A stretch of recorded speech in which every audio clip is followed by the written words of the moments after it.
예수와 선지자의 글을 읽은 후에 회당장들이 사람을 보내어 물어 이르되, 형제들아, 만일 백성을 권할 말이 있거든 말하라. 바울이 일어나 손짓하며 말하되, 이스라엘 사람들과 및 하나님을 경외하는 사람들아, 들으라. 이 이스라엘 백성의 하나님이 우리 조상들을 택하시고 애굽 땅에서 나그네 된 그 백성을 높여 큰 권능으로 인도하여 내사 광야에서 약 40년간 그들의 소행을 참으시고 가나안 땅 7족속을 멸하사 그 땅을 기업으로 주시기까지 약 450년간이라. 그 후에 선지자 사무엘 때까지 사사를 주셨더니 그 후에 그들이 왕을 구하거늘 하나님이 베냐민 지파 사람 기스의 아들 사울을 40년간 주셨다가 패하시고 다윗을 왕으로 세우시고 증언하여 이르시되, 내가 이새의 아들 다윗을 만나니 내 마음에 맞는 사람이라. 내 뜻을 다 이루리라 하시더니 하나님이 약속하신 대로 이 사람의 후손에서 이스라엘을 위하여 구주를 세우셨으니 곧 예수라. 오늘 설교를 시작하기에 앞서서 전사님이 얼마 전에 정말 재밌게 본 동영상을 하나 소개해 주려고 해요. 유튜브에서 이런 영상이 있더라고. 한 부모님이 있었는데 그 부모님은 한 부부가 있었는데 그 부부는 결혼한 지 20년이 지나도록 아이를 가질 수 없었습니다. 그래서 나이가 50이 넘어서 드디어 아이가 생겨서 그 아이를 애지중지하면서 키우는 영상을 전사님이 보게 되었어요. 근데 얼마나 애지중지 키웠으면 그 아이가 이제 버릇이 너무 없는 거야. 예를 들어 이런 거지. 아빠 나 이거 할래. 엄마 나 이거 하고 싶어. 이랬다가 그래서 부모님이 그래 너 이거 해라 이러면 아니야 나 이제 이거 싫어. 나 이제 저거 하고 싶어. 그래서 또 저거 해주면 아니야 난 이게 좋았던 것 같아. 이러고 또 그만큼 부모님의 말을 안 듣고 속을 썩이는, 사람들에게 무례하고 부모님께 예의 없는 한 아이가 있었습니다. 그런 아이의 이 무례한 행동이 이어지자 부모님이 인터뷰를 하는데 이런 인터뷰를 했어요. 이제 정말 이 아이를 키우기 너무 힘듭니다. 제가 이 아이를 사랑하고 아직도 너무나 사랑하는데 이 아이를 이제 포기하고 싶습니다. 제가 이 아이를 더 이상 키울 능력도 없고 자신도 없습니다 라고 인터뷰를 하는 영상을 전사님이 보게 되었어요. 여러분 한번 생각해 봅시다. 이 부모님이 이 아이를 포기했을까요? 포기했을 것 같아요? 안 했을 것 같아요? 네, 정답은 포기하지 않았어요. 전사님 같았으면 포기했을 것 같아요. 막 이때는 이거 하고 싶었다가 저 때는 또 저거 하고 싶었다가 자기 멋대로의 예의도 없는 아이, 그 아이를 전사님 같았으면 포기할 법도 한데 전사님 생각으로는 포기할 만도 한데 그 부모님은 포기할 수가 없는 거예요. 왜? 내 아들이니까, 내 자식이니까, 내가 아직도 이 아이를 너무나도 사랑하니까 포기할 수가 없었던 겁니다. 그래서 마지막은 이렇게 끝났어요. 제가 그 사랑으로 다시 한번 이 아이를 품고 옳은 방향으로 잘 성장할 수 있도록 노력하겠습니다 라고 이렇게 결단하고 결심하는 내용으로 그 동영상이 마무리되었어요. 한편으로 전사님이 가서 대신 혼내주고 싶었어요. 야, 너 진짜 부모님한테 그렇게 이해 없이 하면 안 돼. 너 그렇게 살면 안 돼 라고 전사님이 직접 가서 혼쭐을 내주고 싶었는데 오늘 설교를 준비하면서 또 말씀을 준비하다 보니까 어쩌면 이 모습이 전도사님의 모습이 아닐까라는 생각이 들었습니다. 하나님께서요 우리를 너무나도 사랑하셔서 이 세상의 모든 것을 누릴 수 있게 하셨어요.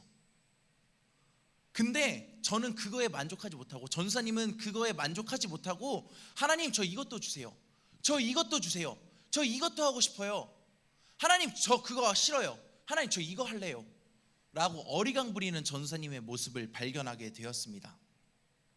근데 하나님께서는요 앞에서 언급했던 이 동영상의 부모님과 마찬가지로 절대로 우리들을 포기하지 않으십니다. 그래서 오늘 우리가 함께 끝이 없는 사랑이라는 제목으로 여러분들과 함께 말씀을 나누어 보려고 합니다. 오늘 본문 말씀은요, 안식일, 지금 우리가 지키는 이 주일에 많은 사람들이 모여 있고 바울이 거기에서 말씀을 전하는 내용입니다. 먼저 바울은 17장과 18절에 이렇게 하나님을 소개합니다. 우리 함께 읽겠습니다. 이 이스라엘 백성의 하나님이 우리 조상들을 택하시고 애굽 땅에서 나그네 된 그 백성을 높여 큰 권능으로 인도하여 내사 광야에서 약 40년간 그들의 소행을 참으시고, 하나님께서는요, 이 이스라엘 민족, 애굽 땅에서 430년간의 노예 생활을 하는 그 이스라엘 민족을 애굽에서 탈출시켜 주셨습니다. 즉 구원하신 거죠. 우리나라에도 이런 일이 있었어요. 일제강점기라는 35년간의 아픈 그런 역사가 있습니다. 근데 지금 우리 주변을 살펴보면 그 아직도 남아있는 일본의 잔재물들이 너무나도 많아요. 근데 430년 동안의 긴 세월이면 이스라엘 백성들은 이스라엘, 하나님께서 함께 하신다, 하나님께서 통치하신다 라는 자신의 이름, 그 이스라엘이라는 그 자신들의 정체성, 그 자주성을 잃어버렸을 거예요. 또 하나님에 대한 소망도 끊어졌을 것입니다. 이제 하나님은 더 이상 나랑 함께하지 않으셔. 이제 하나님은 우리의 하나님이 아니야. 하나님은 우리의 신이 아닌 것 같아. 하나님께서 나와 함께 하시지 않아 라고 생각했을 것입니다. 하지만 하나님께서는 이스라엘 백성을 한 번도 잊으신 적이 없고 한 번도 사랑하지 않으신 적이 없습니다. 그래서 모세를 보내서 이스라엘 민족을 출애굽시키십니다. 그리고 이렇게 말씀하십니다. 내가 이제 너희를 젖과 꿀이 흐르는 아주 좋은 땅, 가나안 땅으로 인도해 갈 거야 라고 말씀하세요. 그리고 출애굽시키신 후에 이제 40년간의 광야 생활을 보냅니다. 힘들고 어려운 광야 생활 속에서 하나님께서는 계속해서 이스라엘 백성들에게 은혜를 베풀어 주시고 사랑을 경험하게 해주십니다. 배고프다고, 하나님 저 너무 배고파요, 저 배고파서 더 이상 못 가겠어요 라고 말하는 이스라엘 백성에게 만나와 메추라기를 끊임없이 내려주시고, 또 일교차가 큰 이 광야의 생활 속에서 구름 기둥과 불 기둥으로 그들을 보호하십니다. 또 그들이 이제 텐트를 치고 잘 때 그 사막에 널려있는 불뱀들과 그 전갈들의 위협에서 항상 지켜주십니다. 하나님께서 이스라엘 백성들에게 계속해서 은혜를 베풀어 주고 계신 것입니다. 하지만 이스라엘 백성들은요, 자기와 함께하고 있는, 자신들과 함께하고 있는 이 하나님의 은혜를 여전히 까먹고 망각합니다. 오히려 하나님, 애굽에 있을 때가 더 좋은 것 같아요. 차라리 애굽에서 등 따시고 먹을 것 많이 먹으면서 노예로 사는 게 더 나았을 것 같아요 라고 하나님께 원망합니다. 하지만 하나님께서는 이 이스라엘 백성들의 원망을 끝까지 참아주시고 끝까지 사랑하셔서 결국 젖과 꿀이 흐르는 아주 좋은 땅, 가나안 땅으로 인도해 가십니다. 그래서 그 하나님의 은혜를 힘입어서요, 가나안 땅에서 민족을 이루고 나라를 이루면서 살아요. 땅도 있고 먹을 것도 있고 이제 좋은 환경에서 살아갈 수 있게 됩니다. 이제 배도 부르겠다, 이제 등도 따시겠다, 잠도 잘 오겠다. 그러니까 이제 이스라엘 백성들에게, 그 이스라엘 민족들에게 다툼이 일어나기 시작합니다. 권력에 대한 다툼, 돈에 대한 다툼, 자신의 위치에 대한 다툼, 이런 여러 가지 도덕적인 타락들, 영적인 타락들, 또 우상 숭배까지 일어나게 됩니다. 하나님의 은혜를 망각하고 잊어버린 것이죠. 하나님께서는요, 이제 이스라엘 백성들을 포기하실 만해요. 왜냐하면 날마다 하나님께서 은혜를 베풀어 주시지만, 하나님께서 날마다 사랑하셨지만 이스라엘 백성들은 끊임없이 그 이 하나님의 은혜를 잊어버리거든요. 하나님께서는 이제 이스라엘 백성들을 그만 사랑하실 때도 된 것 같아요. 근데 하지만 하나님께서 이스라엘 백성들을 더 끝까지 사랑하십니다. 그래서 오늘 우리가 함께 성경에 읽었던 것처럼 사사들, 사무엘과 같은 사사들을 보내서 끊임없이 이스라엘 백성들이 하나님께로 돌아올 수 있도록, 끊임없이 내가 너희의 하나님이야, 내가 너희를 인도하고 지키는 신이야 라고 알려주십니다. 그렇게 또 잘 흘러가요. 잘 흘러가다 보니까 이스라엘 백성들이 또 마음의 여유가 생겨요. 그러니까 또 한눈을 팔게 돼요. 옆에 나라들을 보니까 자기들을 다스리는 왕들이 있었어요. 왕이 있으면 나라가 저렇게 강할 수 있구나, 왕이 있으면 우리나라도 더 잘 살 수 있겠구나 라고 생각합니다. 그래서 하나님께 이번에는 이렇게 이야기해요. 하나님, 왕이 필요합니다. 하나님, 왕을 주세요. 왕을 세워주시면 저희 나라가 더 잘 살 수 있을 것 같아요 라고 하나님께 부탁을 합니다. 근데 이거는 참 무례한 부탁이에요. 이스라엘의 뜻은 하나님께서 통치하신다, 하나님께서 왕이시다 라는 뜻인데, 하나님이 왕이라는 사실을 망각한 채 하나님께 왕을 세워달라고, 우리가 눈에 보이는 왕을 세워달라고 하나님께 부탁하고 있는 거예요. 이러한 무례한 부탁에 하나님은 어떻게 하실까요? 쟤네들 이제 끝, 쟤네들한테 이제 심판, 너네 이제 끝이야 라고 하셨을까요? 아니요.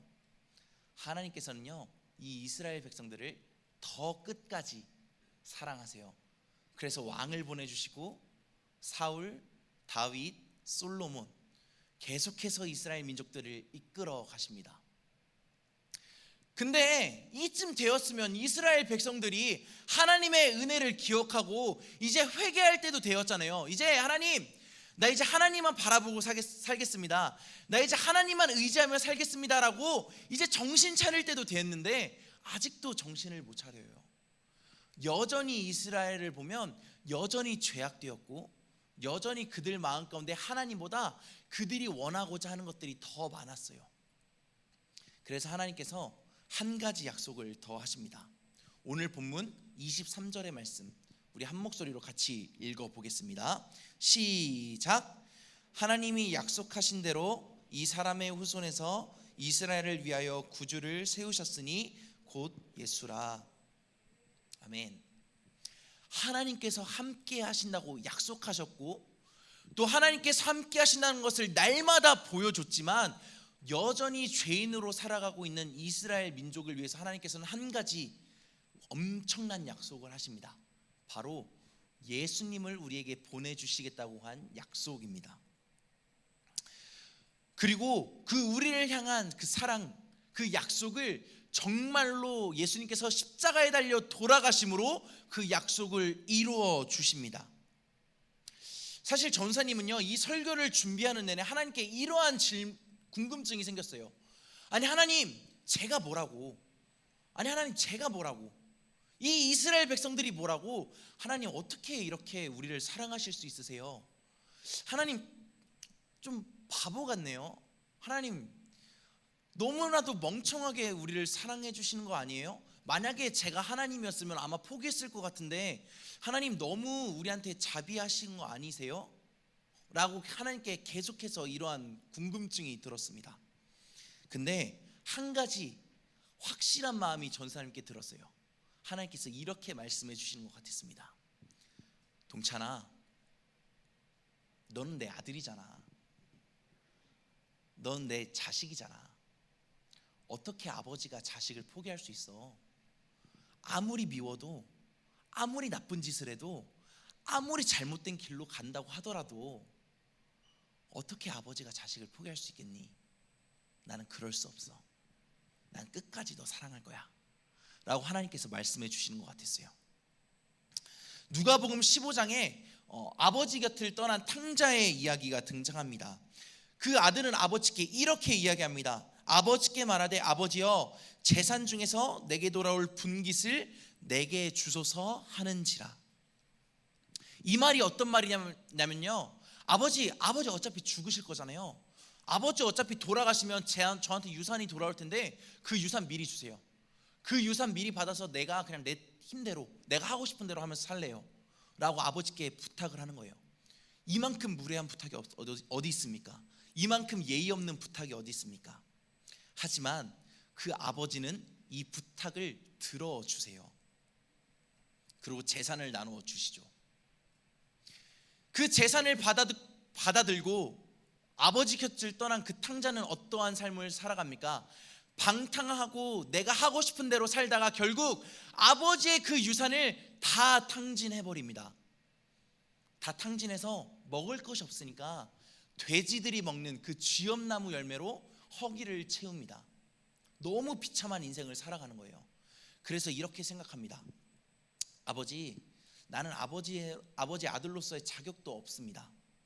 아버지께서 내게 베풀어 주신 은혜를 잊어버리고 허랑방탕하게 살았습니다. 아버지의 사랑도 받을 수 없습니다. 나를 종으로 여겨주세요. 이렇게 아버지께 이야기해야겠다라고 생각하고 아버지께 돌아갑니다. 근데 아버지께 돌아가는 그 길에 이 탕자가 아버지께 이러한 말을 할 겨를도 없이 아버지는 탕자가 터덜터덜 돌아오는 것을 보자 맨발로 그 아들을 맞이하러 갑니다. 그리고서 그 아이에게 옷을 입히시고 또 자기가 가지고 있는 금가락지를 빼서 그 아들의 손에 끼워 주십니다. 그리고 이렇게 말씀하십니다. 우리가 살찐 송아지를 잡아 우리가 내 사랑하는 아들이 돌아왔으니 잔치를 베풀자라고 이야기합니다. 우리가 생각했을 때, 여러분들이 생각했을 때 이 아들을, 다시 돌아온 이 아들을 정말 그 아들의 생각대로 종으로 취급해도 모자란데 그 아버지는 그 아들이 돌아오자 살찐 송아지를 잡고 자신의 모든 좋은 것을 다 내어주며 잔치를 베풉니다. 그 이유는 무엇이냐면 아버지는 여전히 그 아들을 사랑하기에, 아버지는 그 아들이 너무나도 자신의 사랑의 결과물이기 때문에 자신에게 있는 가장 좋은 것을 내어주고 잔치를 베푸는 것입니다. 그 탕자가 이 아버지의 잔치에 참여할 수 있는 이유는 단 한 가지, 바로 아버지의 아들, 아버지의 자식이라는 그 이유 하나만으로 다시 아버지께 돌아갈 수 있게 되는 것입니다. 하나님께서 우리에게 모든 것을 다 주셨습니다. 하지만 우리는 그것에 만족하지 못하고 그것에 만족하지 못하고 우리의 욕심과 우리가 하고 싶은 대로, 우리의 뜻대로 살아갑니다. 아담과 하와는요, 하나님께서 만드신 모든 것을 다 누릴 수 있었어요. 이 에덴 동산의 모든 것을 다 다스릴 수 있었어요. 한 가지만 빼놓고, 바로 선악과입니다. 하지만 하나님께서 모든 것을 다 주셨지만 이 아담과 하와는 그것에 만족하지 못하고 선악과를 따먹게 됩니다. 그러고서 죄인의 신분으로 바뀌어 버립니다. 그리고 계속해서 자신의 만족을 채우기 위해, 내 뜻과 내 생각대로 살아가기 위해 매 순간 살아가는 성경에서의 모습들이 등장하게 됩니다. 설교를 준비하면서요, 전사님의 모습을 계속해서 돌아보게 되었어요. 이 전도사님의 모습이 이 성경에서 나타나는 이 죄인들의 모습과 똑같았거든요. 하나님, 저 이것만 해주시면, 하나님, 저 다 할 수 있는 것 알지만 저 이것만 더 하게 해주세요. 그러면 저 하나님 더 열심히 믿을게요. 하나님, 저 시험 이것만 붙으면 하나님 더 열심히 믿을게요. 하나님, 저 공부 잘해서 좋은 성적 받으면 하나님 더 열심히 믿을게요. 하나님, 제게 돈이 더 생기면 하나님 더 열심히 믿을게요. 끊임없이 하나님께 이러한 부탁을 하고 있는 저의 모습을 발견하게 되었습니다. 여러분은 어떠십니까? 매 순간 하나님께서 여러분들과 함께 하시고 동행하시는데, 그 은혜를 베풀어 주고 계신데 그 은혜를 느끼지 못하고 그 은혜를 누리지 못하고 우리가 하고 싶은 대로 우리의 원하는 것을 하나님께 구하고 있지는 않습니까? 성경에서 우리는 죄인이라고 이야기합니다. 하나님께서 우리와 함께 하시지만 우리는 여전히 우리의 뜻대로 살아가려고 하기 때문에 성경은 우리를 죄인이라고 이야기합니다. 죄인된 우리가, 소망이 끊어진 우리가 한 가지 소망이 생겼습니다. 바로 예수님이라는 소망이 생겼습니다. 하나님께서 우리를 끝까지 절대로 포기하지 않고 세상 끝날까지 사랑해 주신다고 약속하셨고, 그 약속의 결과물로 예수님을 우리에게 보내주십니다. 오늘 본문의 바울은요, 많은 사람들 앞에서 이 한 가지 얘기를 하려고 했던 것 같아요. 여러분, 하나님께서는 여러분들을 사랑하십니다.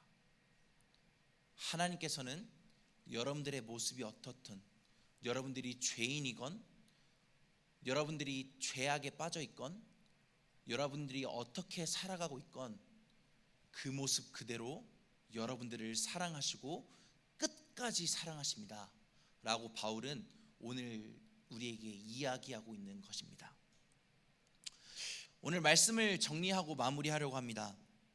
사랑하는 우리 틴즈파이어 학생 여러분, 또 교사 선생님들 여러분, 하나님께서는요 여러분들을 사랑하십니다. 하나님께서는요 죄인된 우리를 포기하지 않으시고 끝까지 우리를 사랑해 주십니다. 우리가 어떠한 환경에 놓여 있건, 우리 앞에 무엇이 놓여져 있던 간에 우리의 모습 그대로를 사랑해 주는 분이십니다. 마태복음 12장 20절에는 이렇게 기록하고 있어요. 상한 갈대를 꺾지 아니하며 꺼져가는 심지를 끄지 아니하기를 심판하여 이길 때까지 하리니. 여러분, 그 상한 갈대의 운명은 어떻게 될까요? 썩어져서 소망이 없는, 더 이상 살아갈 소망이 없는 이 상한 갈대의 운명은 어떻게 될까요? 결국 꺾여져서 사람들에게 짓밟힐 운명이에요. 또 꺼져가는 심지의 등불의 운명은 어떻습니까? 조그마한 바람에도, 조그마한 문제에도 금방 꺼져버릴 운명입니다. 소망이 없는 거예요.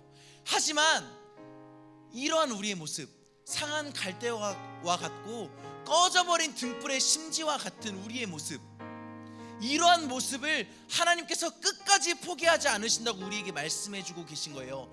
그 하나밖에 없는 아들 독생자 예수 그리스도를 우리에게 보내주시면서까지 우리에게 소망을 새겨주시고 우리를 사랑해 주신다고 이야기하는 것입니다. 사랑하는 우리 틴즈파이어 학생 여러분, 또 우리 모든 교사 선생님 여러분, 우리 하나님께 돌아가길 소망합니다. 우리를 받아주시고 우리를 품어주시는 하나님께 돌아가길 소망합니다. 우리의 모습이 어떻든, 여러분들의 모습이 어떻든, 여러분들의 환경이 어떻든 간에 하나님께서는 아버지의 마음으로 우리를 다시 한번 품어주시고 다시 한번 우리에게 가장 좋은 것을 주실 것입니다. 그게 바로 하나님의 사랑이고 여러분들을 향한 끝이 없는 하나님의 사랑입니다. 그 사랑을 기억하며 우리 함께 하나님께 찬양하며 나아갔으면 좋겠습니다. 하나님 감사합니다. 비가 오는 날씨 속에서도 하나님 이렇게 귀하게 주님 앞에 예배드리고 말씀 듣고 찬양하고 기도할 수 있는 귀한 시간 허락해 주셔서 감사합니다. 하나님, 오늘 말씀처럼 우리가 우리를 향하신 하나님의 그 끝없는 사랑을 잊지 않고 날마다 그 사랑 기억하며 주어진 삶 가운데서 승리하는 저희들 될 수 있도록 하나님 도와주시고 인도하여 주시옵소서. 이 세상에 있는 자기 사람들을 사랑하시되 끝까지 사랑하시는, 이 세상에 있는 자기 사람들을 사랑하시되 끝까지 사랑하신 그 예수님의 사랑을 기억하며 우리도 그 예수님의 사랑을 기억하면서 누군가를 향해서 또 그렇게 사랑할 수 있는 우리가 될 수 있도록 하나님 인도하여 주시옵소서. 세상에 누구나 사랑할 수 있고 잠깐의 마음을 내어줄 수 있지만 하나님께서는 그런 사랑이 아니라 정말 모든 것을 품으시는 끝없는 사랑을 베푸신 하나님이심을 기억하며 주님의 그 사랑에 감사하며 날마다 승리하는 우리 모든 친구들 되도록 하나님 인도하여 주시옵소서. 하나님, 오늘 주님 앞에 귀한 예물 드렸습니다. 정성껏 드리게 하시고 구별되게 하시고 이 예물에 우리의 믿음의 고백을 담아 드릴 수 있는 우리의 귀한 예물 되도록 주님 축복하시고 인도하여 주시옵소서. 하나님, 예물 드리는 손길들 주님께서 축복해 주시고 하나님 앞에 드리고 아낌없이 하나님께 모든 것을 드린다는 고백을 담아 드리는 이 귀한 예물 속에 하나님의 크신 은총으로, 크신 은혜로 함께하여 주시옵소서. 하나님, 지금 온 세상이, 특히 우리나라가 수해로 인해서 많은 기피 때문에 어려움을 당하고 있습니다. 하나님, 은혜와 긍휼과 자비를 베풀어 주셔서 어서 속히 비가 그치게 하시고 하나님, 많은 빚 때문에 집을 잃고 살아갈 터전을 잃고 재산을 잃어가는 많은 사람들이 용기와 희망을 얻을 수 있도록 주님께서 그들과도 함께 하시고 인도하여 주시옵소서. 우리 친구들 방학을 이제 맞이했습니다. 다른 때와는 좀 다른 짧은 방학이지만 그 시간 가운데서도 주님께서 지혜와 명철을 허락해 주셔서 주어진 시간을 잘 활용할 수 있는 하나님의 아들, 딸들 될 수 있도록 주님 인도하시고 붙잡아 주시옵소서. 우리 친구들 이제 세상으로 파송합니다. 주어진 자리에서 하나님의 자녀로서의 삶을 살아갈 때에 승리하게 하시고 하나님의 이름이 기억나게 하시고 저들의 마음속에 날마다 성령의 충만함으로 주님께서 채워주셔서 이 세상이 감당하지 못할 믿음을 소유한 세상을 변화시킬 하나님의 편지들, 하나님의 향기들 될 수 있도록 주님 축복하여 주시옵소서. 이제는 우리 주 예수 그리스도의 은혜와 하나님 아버지의 무한하신 사랑과 성령님의 감화 감동 역사하심이 우리를 사랑하실 때 끝까지 사랑하시는 그 주님의 사랑을 기억하며 주어진 자리에서 날마다 그 사랑을 보답하며 나아가기로 결단하고 소원하는 우리 모든 이들에게 이제로부터 영원토록 함께 하시기를 간절히 축원하옵나이다. 아멘. 마지막으로 자리에서 일어나서 교회여 일어나라 찬양하고 마치겠습니다. 기지개 좀 펴세요.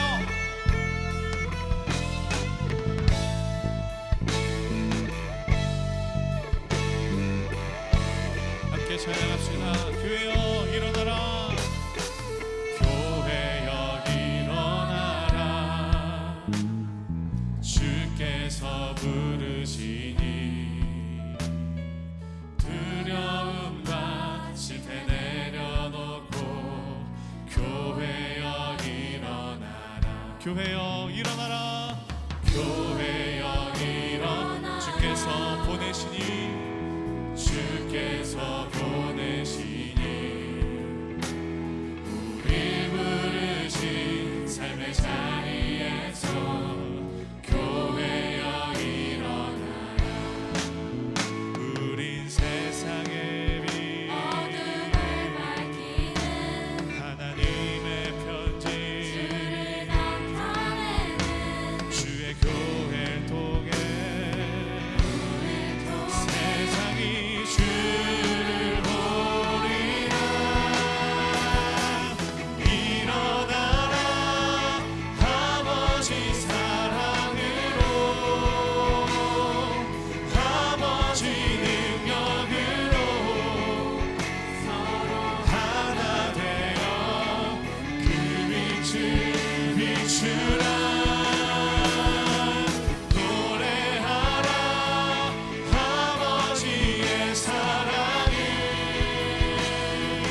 아버지의 크심을 이 삶의 노래로 주님을 나타내라. 일어나라. 주님의 교회 되신 여러분, 우리 더욱더 믿음으로 선포하길 원합니다. 일어나라. 일어나라. 일어나라 아버지 사랑으로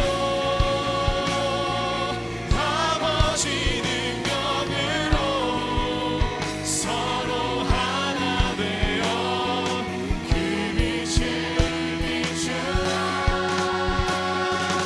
노래하라 아버지의 사랑을 아버지의 크심을 이 삶의 노래로 주님을 나타내라. 일어나라.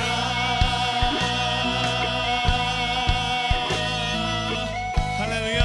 우리의 찬양을 받으신 하나님